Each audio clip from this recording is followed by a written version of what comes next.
자, 그리고 우리 국방부 장관님, 아까 우리 업무보고할 때 이렇게 얘기하셨어요. 북한이 핵과 미사일 능력을 고도화시키고 있고 우리를 제1적대국으로 규정해서 대납 위협을 지속하고 있다. 그래서 확고한 군사 대비 태세를 유지해야 한다. 이렇게 말씀하셨어요. 기억하시죠? 네. 네. 이 말씀만 들으면 굉장히 든든해지는데 이 군사 대비 태세 어디서 하십니까? 네. 다시 말씀해 주시죠. 군사 대비 태세를 어디서 하시냐고요? 군사 대비태세 국방부와 우리 군이 합니다. 장관님은 어디서 군사 대비 태세 하세요? 집무실에서 하시나요? 제가 집무실뿐만 아니라 현장에서 좋습니다. 하고 제가 있는 예, 장소에서 임성근 사단장은 북한이 미사일 도발하니까 대기 태세 체력 단련을 골프장에서 했습니다. 알고 계세요? 2022년 9월에서 10월 사이에 북한이 미사일을 쏘고 있는데 골프장에서, 그것도 평일입니다. 평일날 골프장에서 계속 골프를 치고 있습니다.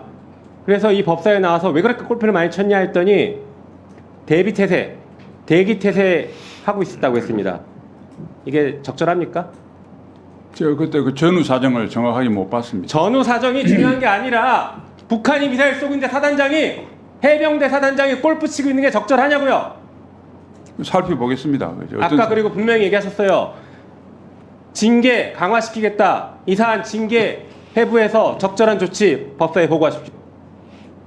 어떤 상황에 대해서 징계를 하라는 말씀입니까? 임성근 사단장이 골프 친 것에 대해서, 북한이 미사일 쏘고 있는데 골프 친 것에 대해서 적절한 징계 조치 취하고 법사에 보고하십시오.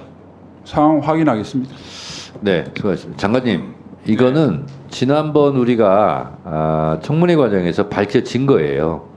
그러니까 북한이 미사일 쏘고 도발 사태가 있고 이런데 임성근 사단장은 골프를 치고 있었어요. 그래서 그거는 민주당이 엄청 질타를 했고 국민의힘에서도 뭐 그거에 대해서 잘했다라고 한 분도 없고, 그거는 본인도 골프를 친 걸 인정한 거거든요. 그래서 이런 것은 여야 입장을 떠나서 장관께서 아직 상황 파악을 못 하셨다면 이 정치인들은요, 무슨 뭔 일 있을 때 골프 치고 그러면 엄청나게 국민들한테 비난도 받고 때로는 뭐 윤리 제소도 되고 뭐 이렇게 하거든요. 근데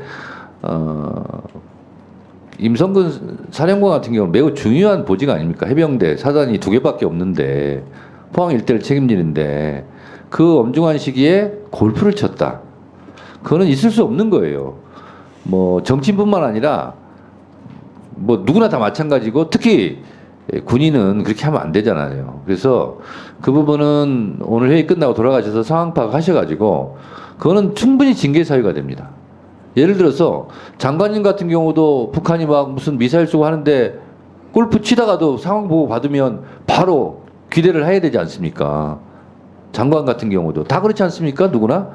근데 임성근 사단장은 그러지 않았어요. 그래서 그 부분은 상황 파악 조사를 하셔가지고 저는 징계를 해야 된다고 생각합니다. 지난 일이지만. 왜냐하면 다른 사병들한테 뭐라고 할 거예요. 그런 사태 있으면 비상 걸리고 일반 사병들도 군화 못 벗고 내무반에 대기하고 뭐 이런 경우가 많지 않습니까? 근데 윗물이 맑아야 아랫물이 맑고 윗사람이 모범을 보여야 되지 않습니까? 그래서 군의 기강을 위해서도 이 부분은 여야 입장을 떠나서 장관님께서 이것은 단호하게 조치를 하셔야 되는 것이 맞다, 이렇게 생각을 합니다. 그렇게 한번 해보시겠습니까? 오늘 처음 들은 사실이라 제가 그때 청문회를 다 추적을 못했습니다. 업무 때문에. 그래서 확인하겠습니다. 그때 아마 외국 출장 중이어서 파악을 잘 못하시는. 예. 그때 동굴아빠 출장이었던. 그렇습니다. 그래서 파악하시고 필요한 조치를 취하시기 바랍니다. 주진우 의원님 질의해 주시기 바랍니다.